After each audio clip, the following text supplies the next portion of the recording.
This is the self-proclaimed, sarcastically named Captain SolForge, also known as PJ Broughton.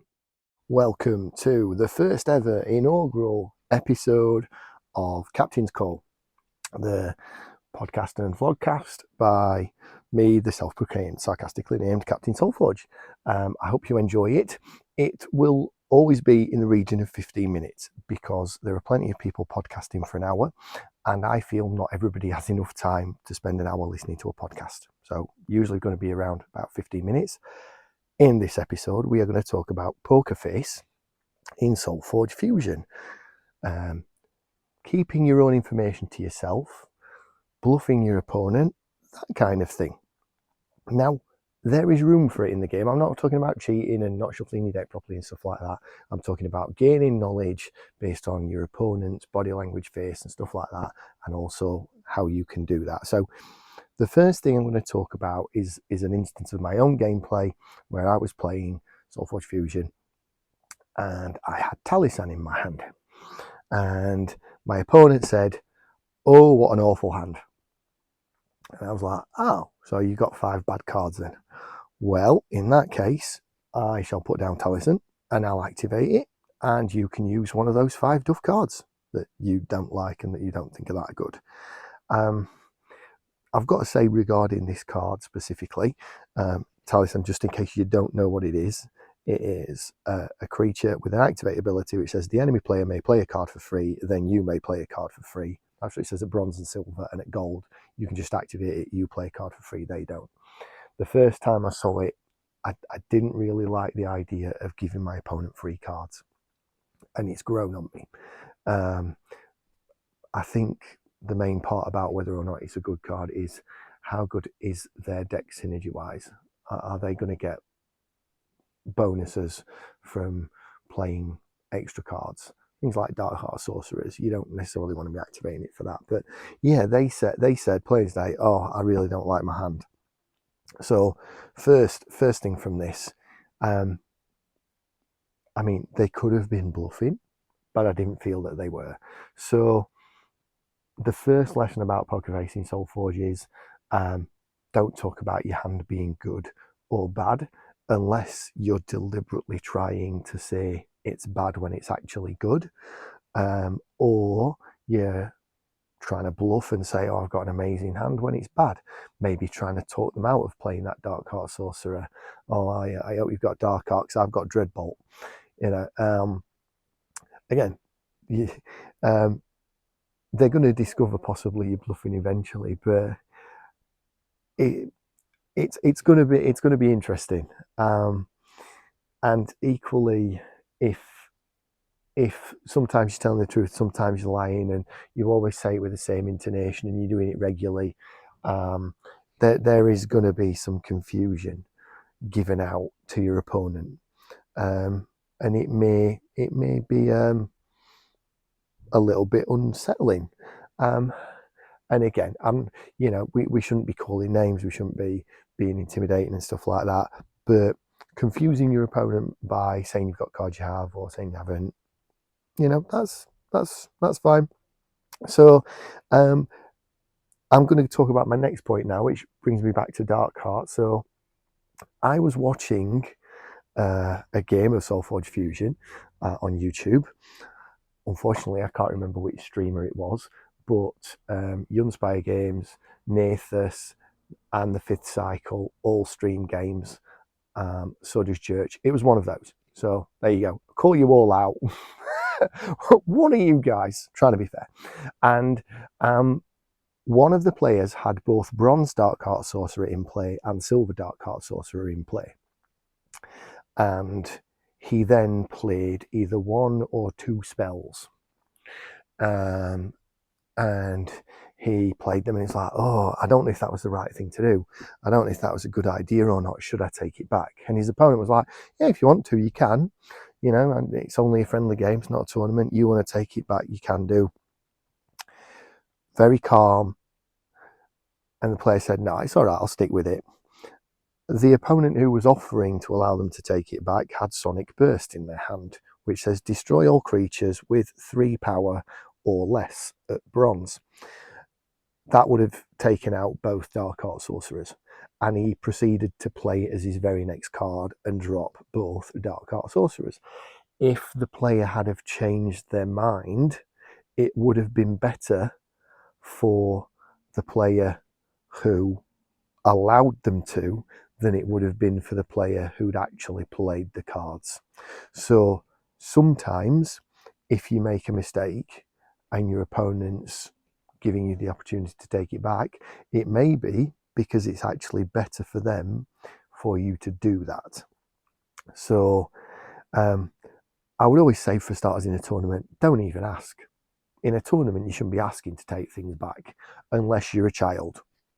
If you're a child, it's fine. Go for it, kids. You know. And if I'm playing a child, I don't care what it is. If it's a tournament, you can have it back. You're a kid. We're all going to be nice to kids. You know, we want the future of the game. Fine. So, but personally, I don't even ask. Now, I'm a bit of a softie. I've let people have takebacks in competitive tournament play before. I've allowed someone to have a take back at a national championship, not of SolForge obviously, because there hasn't been that, but in another card game, I literally allowed someone to have a take back at a national championship. But just saying that if you've played some cards and the opponent is offering to let you take it back, maybe because it's actually better for them if you do. So I don't recommend it anyway, and I wouldn't recommend even asking at a tournament, but just think about it. Maybe actually they're only offering me the chance to take this back because it's actually better for them if I do. Then I'm going to talk about something which is really unique to SolForge. So in SolForge, we have 3 levels of card, obviously. We have bronze cards, and we have silver cards, and we have gold cards. And obviously, we all know about the upgrading of them.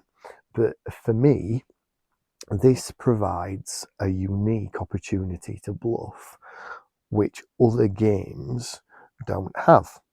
So your upgrade cards are always open information. So your silver stack of cards that you put into your discard pile when you play a bronze are always open information, open for you to look at, open for your opponent to look at.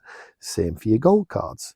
Your gold cards are open information as well. You can look at them anytime, your opponent can look at them anytime. It's fine. So that is something that we can always do. But part of me would be really very wary about looking at the next level of card, because if you're looking at the next level of card, why are you looking at it? Have you got it in your hand?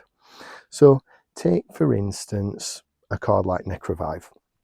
At gold level, it says each enemy player destroys one of their creatures. This is free. Okay. But at silver level, it says something different.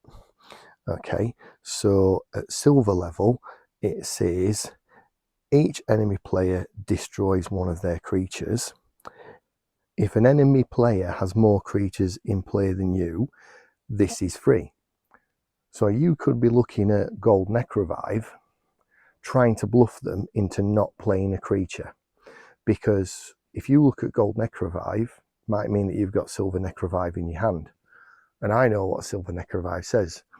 And I know that if I put an extra creature in play than you, and I've got 3 and you've got 2, or I've got 2 and you've got 1, whatever it is, whatever the way I've got more than you get to play that card for free.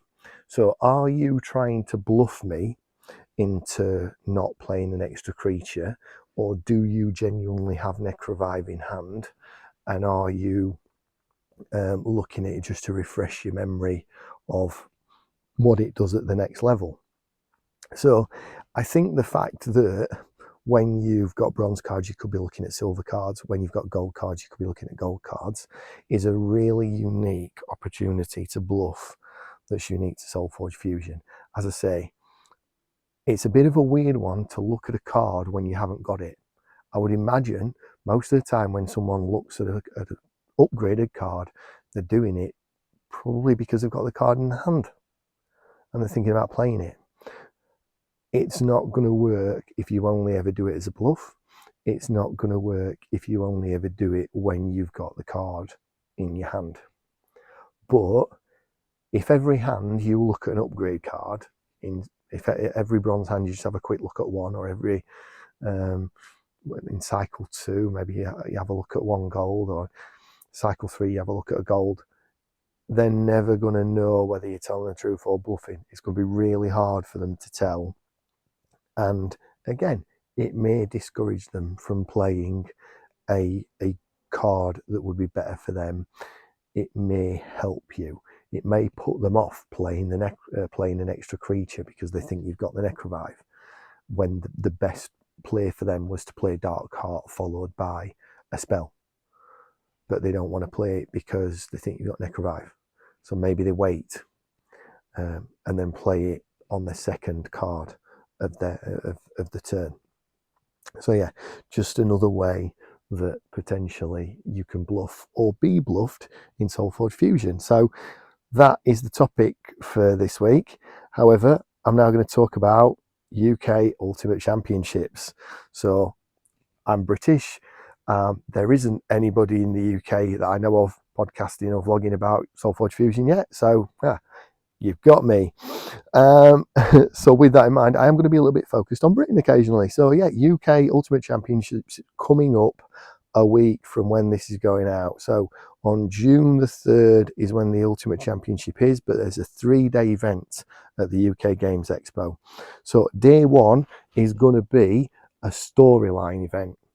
Okay, it's going to be a White Fang Pass storyline event. It's going to be the 3rd one to take place, and it is going to be the final one. I've heard that the battle for White Fang Pass is going to be decided here, and it's going to have a special rule in play in the form of territory points. Players will be able to make their mark on the battle by influencing the ever-shifting battlefronts that form, bend and break as the Forgeborn battle to claim White Fang Pass. Every time a player destroys an enemy creature, they earn they've put tertiary, but I think they mean territory point. If they win the round, they earn 3 additional territory points. These territory points will accumulate through the event, and the faction with the most unspent territory points will take control of White Fang Pass. Each round, players will be able to spend territory points they earn in that round for one-off special effects, and then they show a card, which is the round 1 effect called Formation of Followers. Storyline event. When an enemy creature is destroyed by one of your creatures or abilities gain 1 territory point, you may spend 3 territory points as a free action to do the following based on your faction. Aloyin, give a creature 4 armor. Necrium, give a creature -2 attack, -2 health. Tempest, give a creature 4 attack. And Utera, give a creature -4 health. Okay, each round's going to be different. Also, as well as an added surprise, Justin Gary will also be taking part in the storyline event. Those who are matched up against Justin have the chance to rally their faction, competing to win exclusive prizes and earn additional territory points for their faction. So that sounds very, very good. And if I'm going to this event, which I'm sort of 60-70% sure I am, I'll be at that one as long as I can make it on time. Then on day 2 and day 3, we've got a standard constructed tournament, and the winner of that will be the UK Ultimate Champion, and their likeness will be on a card at some point in SolForge Fusion. So yeah, that will be running the Swiss on Saturday and the cut on the Sunday, although again, because of attendance and stuff like that, they've said there's a chance that if players want it, the cut can be done on Saturday. So I hope you enjoyed my first attempt at a SolForge Fusion podcast, a little vlogcast. Thank you for staying with me to the end. If you're still listening, I do appreciate it. I expect this is probably going to be fortnightly. But yes, please feel free to like or subscribe. Share it with other SolForge Fusion players. I do have a Patreon. I've never got any subscribers to it. So if you want to, go ahead. But with that in mind, I have one further thing to say. People of Solace, heed your faction's call to arms. The Forge be with you.